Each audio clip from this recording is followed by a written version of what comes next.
അസ്സലാമു അലൈക്കും.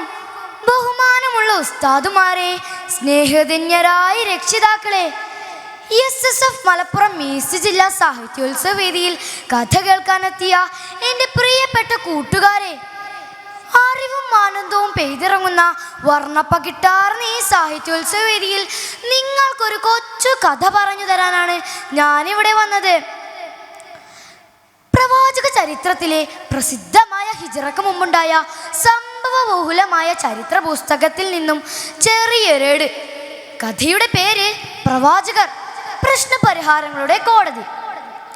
പണ്ട് പണ്ട് അറബികൾക്കിടയിൽ തൻപോരുമയും തറവാട് മഹിമയും ഗോത്രവർഗ സമവാക്യങ്ങളും കൊടികുത്തി വാണിടുന്ന കാലം.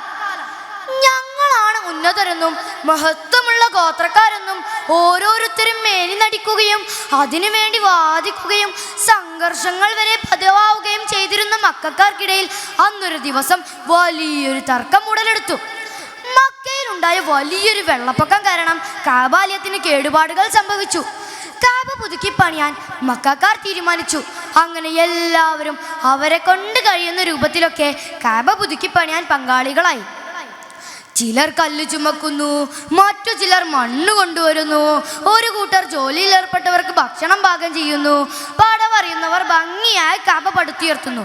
അങ്ങനെ കാബയുടെ പുനർനിർമ്മാണം അവസാന ഘട്ടത്തിലേക്ക് എത്തിയപ്പോഴാണ് നമ്മുടെ കഥയുടെ ക്ലൈമാക്സ് വരുന്നത്. കാബയിൽ നേരത്തെ തന്നെ ഉണ്ടായിരുന്ന സ്വർഗീയ കല്ല് ഹജറുൽ അസ്വദ് അതിൻ്റെ യഥാസ്ഥാനത്ത് ആര് സ്ഥാപിക്കും? അവർക്കിടയിൽ തർക്കമായി. ഓരോ ഗോത്രക്കാരും ഞങ്ങളാണ് ഹജറുൽ അസ്വദ് സ്ഥാപിക്കാൻ അർഹരെന്ന് വാദിച്ച് രംഗം വഷളാക്കി. ഞാൻ വെക്കാം ആരും വിട്ടുകൊടുക്കുന്നില്ല.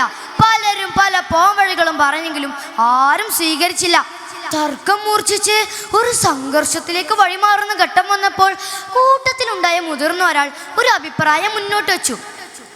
ഇനി കാബയിലേക്ക് ആദ്യം വരുന്നയാളെ നമുക്ക് മധ്യസ്ഥനാക്കാം. അദ്ദേഹം പറയുന്നത് എന്ത് പരിഹാരം സ്വീകരിക്കാൻ നാം തയ്യാറാവണം. എല്ലാവരും സമ്മതിച്ചു. ഇനി ആദ്യം കാബയിലേക്ക് വരുന്നത് ആരാണ്? ഓരോരുത്തരും പ്രതീക്ഷയോടെ വഴിയോരത്തേക്ക് കണ്ണും നട്ടിരിക്കുകയായി. കുറച്ചു സമയത്തിനകം അതാ ഒരു ചുറുചുറുക്കുള്ളൊരു ചെറുപ്പക്കാരൻ കടന്നു വരുന്നു. ആരാണത്? എല്ലാവരും ആകാംക്ഷയോടെ വരുന്നയാളെ തന്നെ നോക്കി നിന്നു. അടുത്തെത്തിയപ്പോഴല്ലേ കൂടി നിന്നവരുടെ കണ്ണുകൾ ആഹ്ലാദം കൊണ്ട് പ്രകാശിച്ചു. സമാധാനമായി, നമ്മുടെ അമീനാണല്ലോ വരുന്നത്. ഏവർക്കും സ്വീകാര്യനായ ഒരാൾ. അവിടെ കൂടിയവരെല്ലാം മുത്തുനബിയോട് നടന്ന സംഭവങ്ങളെല്ലാം വിശദീകരിച്ചു. എല്ലാം ക്ഷമയോടെ കേട്ടതിന് ശേഷം തങ്ങളൊരു വിരിപ്പ് കൊണ്ടുവരാൻ നിർദ്ദേശിച്ചു. ആ വിരിപ്പ് നിലത്ത് വിരിച്ച് ഹജറുൽ അസ്വദ് ബഹുമാനപൂർവ്വം അതിലേക്ക് എടുത്തു വച്ചു. ശേഷം ഓരോ ഗോത്രത്തിൽ നിന്നും ഒരാളെ തിരഞ്ഞെടുത്ത് ആ വിരിപ്പിൻ്റെ ഓരോ അറ്റത്തും പിടിച്ചു പൊക്കാൻ കൽപ്പിച്ചു. മുഴുവൻ ആളുകളും കൂടി പൊക്കിയ ഹജറുൽ അസ്വദ് മുത്തുനബിയുടെ തൃക്കരങ്ങളെ കൊണ്ട് അതിൻ്റെ യഥാസ്ഥാനത്ത് സ്ഥാപിക്കുകയും എല്ലാവർക്കും സന്തോഷമാവുകയും ചെയ്തു.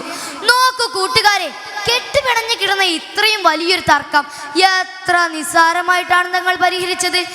എന്ത് കുഴഞ്ഞ പ്രശ്നങ്ങൾക്കും പരിഹാരം കാണുന്ന കോടതി കൂടിയായിരുന്നു മുത്തുനബി സല്ലല്ലാഹു അലൈഹി വസല്ലം.